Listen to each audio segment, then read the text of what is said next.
Bien sûr, t'as Toji, t'as Sukuna. C'était sûr que cet épisode serait juste légendaire. Mesdames et messieurs, ici Chad et on se retrouve aujourd'hui pour la review de la saison 2, l'épisode 40 si tu suis la série depuis le début, ou épisode 16 si tu comptes à partir de la saison 2, donc de Jujutsu Kaisen, qui concerne bien évidemment l'incident, le drame de Shibuya. Et purée, quel épisode magnifique! Non mais sincèrement, déjà juste visuellement, je pense que chaque semaine, on le dit encore et encore, mais là, on est face à un épisode qui a une chorégraphie, parce que c'est surtout ça en fait, voir les chorégraphies de combat, comment ça va dans tous les sens. Mais c'est trop beau. Ah franchement, ça fait énormément plaisir, étant donné que même j'ai lu le manga, vous êtes sur la chaîne secondaire bien entendu, série H le Phénix, un peu moins de montage, mais toujours autant de passion. Et c'est vrai que le manga a ses qualités, mais là, ça va même beaucoup plus loin. Il y a énormément de rajouts, tu vois, plus de combats de Toji contre des lapins qui font du kung-fu. Et ça, c'est magnifique. Et justement, commençons par ça. Commençons par parler de Megumi et de Toji. Ensuite, on parlera de Sukuna. Bien sûr, entre les deux, on peut parler vite fait de Panda, si vous le voulez. C'est vraiment pour vous, parce que... Ouais, c'est vraiment pour vous. C'est l'épisode qui verra se confronter Megumi face à son père, Toji Fujigoro, de son ancien nom, Toji Zenin, qui est réincarné, et dès le début, ça te met dans une ambiance, mais personnellement, moi, je l'ai vécu vraiment comme quelque chose d'horrifique, parce que voir le Megumi qui n'arrive absolument pas à gérer Toji, qui n'arrive pas à le suivre du regard, même qui se dit que Maki, dans le futur, sera peut-être comme ça, étant donné qu'elle a la même restriction innée, entre guillemets, voilà, elle a moins d'énergie occulte, elle n'en a quasiment pas, et en contrepartie, elle a énormément de force physique, sauf que Toji, en fait, ça va même plus loin, parce qu'il a vraiment aucune énergie occulte, et rien que ça doit perturber Megumi, parce qu'il faut se rendre compte qu'un exorciste, quand il se bat, donc il repère aussi l'énergie occulte, il repère les traces d'énergie occulte. Là, c'est quasiment un mec invisible. Enfin, c'est le seul truc que tu peux voir, c'est justement quand tu le vois. Et il n'arrive même pas à suivre ses déplacements, étant donné qu'il est juste ultra rapide. Vraiment, Toji est juste monstrueux. Et je trouve que c'est vraiment trop bien fait, donc ce côté horrifique, alors que Megumi il se dit au début qu'il va se battre, puis en plein milieu, il commence à lâcher ses lapins, il part dans tous les sens, il part se cacher, parce que bien sûr, Toji est juste monstrueux. Oui, ça va commencer à se pourchasser à travers les buildings, se pourchasser à travers la ville. Et ça, c'est quelque chose que tu retrouves dans le manga. En fait, l'utilisation de, donc, même la structure de l'environnement, même des combats. Et c'est ce qui fait aussi la force de Jujutsu Kaisen. À chaque fois qu'on se bat à un endroit, alors l'endroit va être utilisé en tant que tel, ça passe dans des bâtiments, ça défonce des fenêtres, ça saute sur des escaliers, ça s'envole même avec son hibou, vraiment c'est trop beau, vraiment juste suivre leur déplacement à l'intérieur de la ville, ça pourrait faire un animé, tu vois, un animé en mode, comment ça s'appelle déjà, Yamakasi, je sais pas si tu es de cette génération, non, c'est vraiment, là je pense que, bon, sait-on jamais, voilà, ça se parcourt partout dans la ville, et tu vois que le Toji mais gère tellement que ça en devient effrayant en fait. À chaque fois que Toji est là, Megumi va se faire défoncer, il le gère au corps à corps, comme si c'était rien du tout, juste avec une main comme ça, et ensuite il va se battre contre des lapins, il va même croquer un lapin, alors qu'il avait déjà croqué un des poissons de Dagon. Ce mec est complètement fou, il est prêt à tout bouffer. C'est une véritable machine à tuer, et bien sûr, ça va aller jusqu'au coin et au point, justement, où ils vont être acculés dans une petite ruelle, ils vont se faire face, et Megumi va tenter le tout pour le tout, donc essayer d'esquiver au dernier moment, voilà, enlever son lapin pour que Toji soit déséquilibré, et ça va pas marcher. En fait, c'est juste lui qui va se faire planter, et même s'il tentera de donner un coup à Toji, même ça, tu vois, même en se donnant à fond, en plaçant tout ce qu'il a dans une seule attaque, bah ça marche pas. Ça marche vraiment pas du tout. Et t'as le Toji qui va reculer, mais heureusement pour Megumi, et ce sera ça la grande conclusion de ce combat. Donc Toji va se rendre compte et se rappeler qu'il avait fait la promesse de protéger Megumi, sûrement donc à sa femme, à la mère de Megumi. Il avait vendu Megumi au clan Zenin. Bien sûr, c'était une affaire pour le clan Zenin, parce qu'avoir un exorciste comme ça, c'est important. Oui, les exorcistes, ils peuvent aussi gagner de l'argent, comme Mei Mei, mais plus de ça, Megumi, il a reçu le sort donc des chefs de clan du clan Zenin, donc le sort des 10 ombres, un sort bien mystérieux, mais normalement juste ultra puissant. On n'a pas encore vu donc les 10 Shikigami différents des 10 ombres, et normalement il doit y en avoir 10, parce que ça s'appelle les 10 ombres, bien entendu. Donc voilà, il a été vendu, et là, Toji, c'est pas sans regret, c'est là où tu sens quand même une pointe de mélancolie dans le personnage, et il terminera heureux en apprenant que son fils s'appelle Fushiguro, lorsqu'il lui demandera. Et ça veut tout dire. Ça veut dire que lui aussi, dans un certain sens, a rejeté le clan Zenin, et alors que Toji détestait et méprisait plus que tout son propre clan, entendre que son fils, même s'il a été élevé par les Zenin, ne se reconnaît pas en tant que réel Zenin, bah ouais, ça suffit à le satisfaire, et c'est lui qui va battre Toji. Il n'y avait que Toji pour vaincre Toji lors de l'incident de Shibuya. Voilà, ça c'est dit. C'était vraiment les scènes de Toji du début jusqu'à la fin étaient juste magnifiques. Megumi qui n'aura rien compris, on lui aura même pas expliqué que c'était son père, il a juste vu un mec se suicider devant lui, et en plus quand il a retourné la tête, c'était la tête d'un mec blond qu'il connaissait pas du tout, mais c'est pas grave. Franchement, cette scène était vraiment puissante. Les scènes de Toji sont ultra puissantes. La saison 2 de Jujutsu Kaisen, juste pour avoir respecté Toji. Alors ça, déjà c'est magnifique, hein, très très clairement. Et ce qui fait la force de l'incident de Shibuya, c'est que, bien sûr, en sortant de l'extension de territoire de Dagon, on n'a toujours pas de nouvelles, mais donc, t'as une Nanami qui se fait cramer, t'as eu Naobito qui s'est fait cramer, le chef du clan Zenin, et même Maki qui s'est fait cramer. Et c'est ça qui est fou, c'est que l'incident de Shibuya, tout le monde peut se ramener de n'importe où. Et t'as donc le gars qui a échappé à Nanami, qui est encore en vie, qui commence à découper Megumi. Et on verra pas la suite de cet événement, à part à la fin de l'épisode, de manière hyper mystérieuse, où donc on va voir quelqu'un en blanc, voilà, une créature avec des pieds blancs, donc s'avancer, et le mec blond là qui va dire à Megumi, ouais, il faut que tu sois là, enfin, incompréhensible, ultra flippant. Le Megumi qui est plein de sang, tu sais pas du tout ce qui s'est passé, et c'est monstrueux, et c'est l'incident de Shibuya. Ça pète dans tous les sens, et bien sûr, la réelle chose qui va péter lors de cet épisode, et qui a mis tout le monde d'accord, c'est Sukuna. Sukuna qui, en plus, donc la phrase de Kusakabe lors de cet épisode, donc le sensei qui se retrouve avec Panda, donc explique le tout assez bien. C'est que là, en réalité, c'est une fourmilière qui est face à des éléphants. Les fléaux de classe S, même Jogo, en réalité, qu'il ne faut pas sous-estimer malgré cet épisode où Sukuna lui met la misère. Oh, c'est ça, la regarder. J'aimerais pas être les parents de Jogo.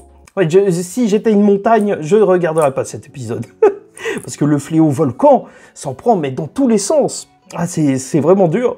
Et donc, c'est ça, il faut pas le sous-estimer, parce que malgré tout, il est ultra puissant. Voilà, d'après Geto.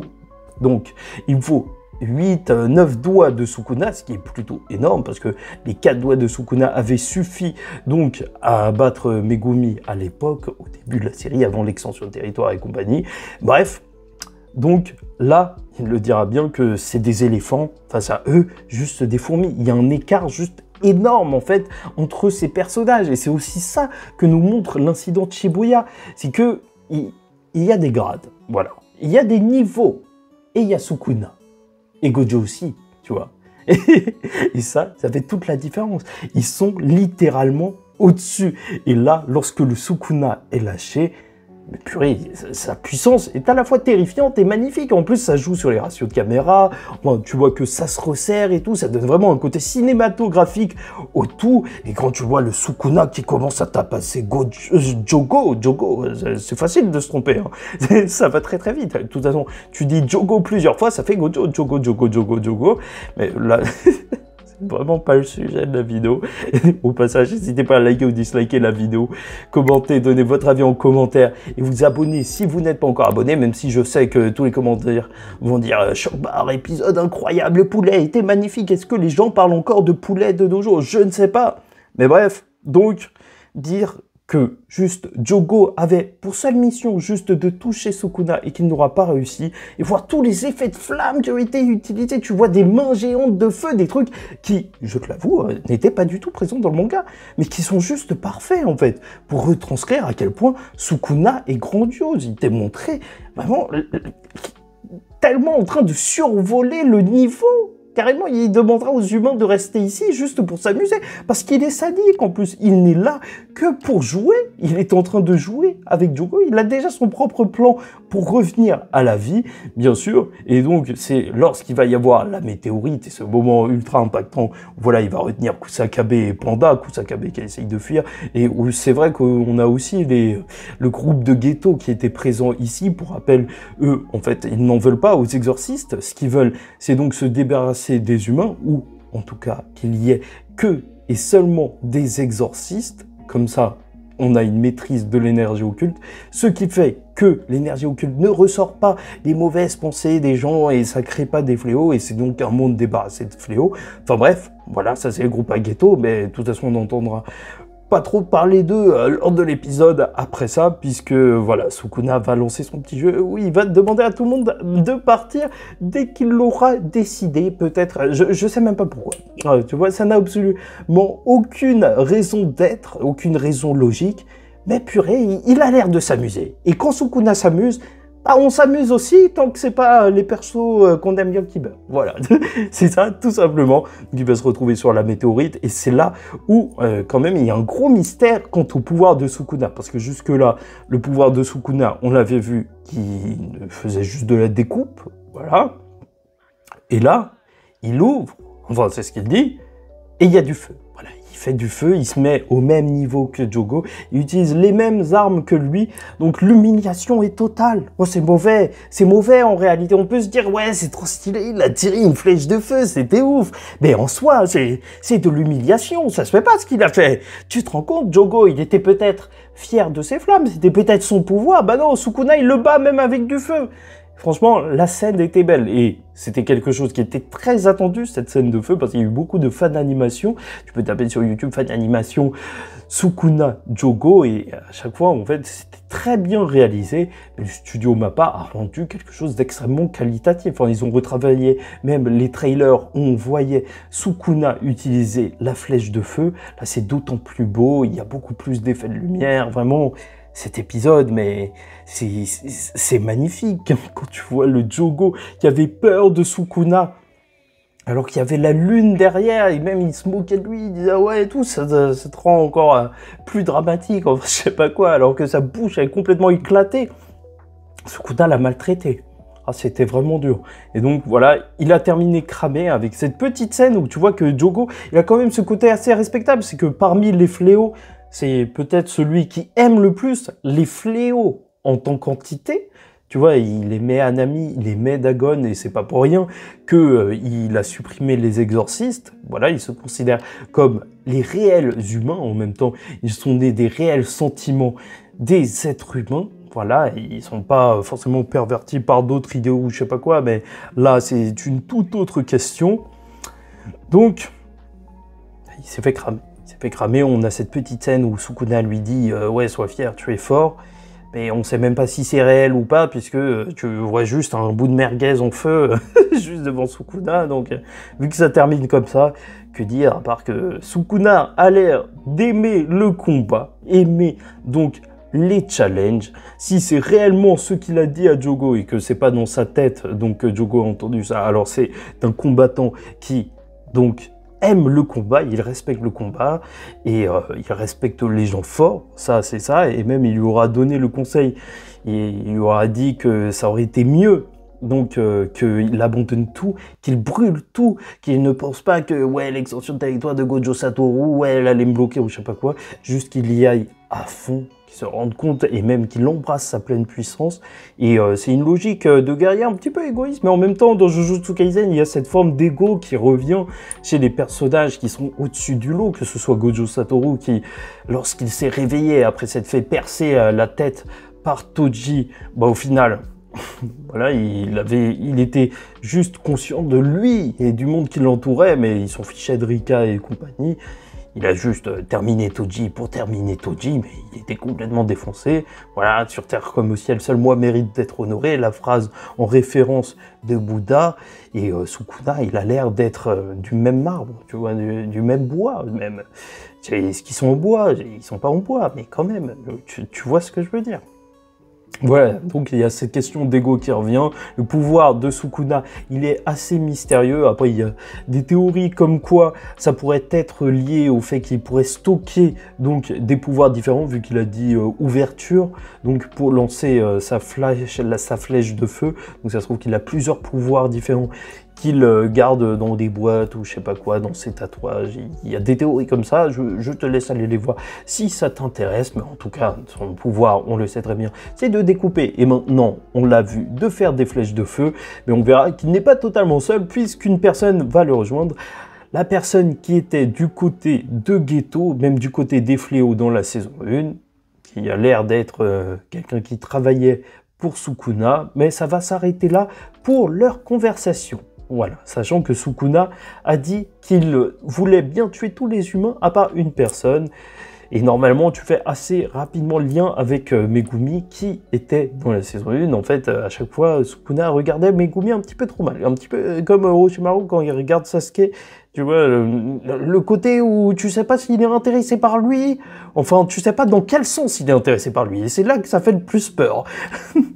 Au passage, on voit Ieri Shoko, donc celle qui soigne les exorcistes, avec le principal Yaga, et c'est normal parce que en tant que principal, il se doit de protéger peut-être la personne la plus importante. On apprendra que Ino a été soigné, donc celui qui se fait baffé par Toji. Oh là là, c'était violent au réveil, donc on sait qu'il est vivant, donc tant mieux pour lui, ça semble assez logique de préserver donc celle est la seule qui peut soigner les exorcistes sur ce terrain de combat, parce que réaliser un sort d'inversion, donc pour se soigner, c'est une chose, mais l'exercer sur quelqu'un d'autre, c'en est une autre, et c'est pour ça que, voilà, elle est particulière.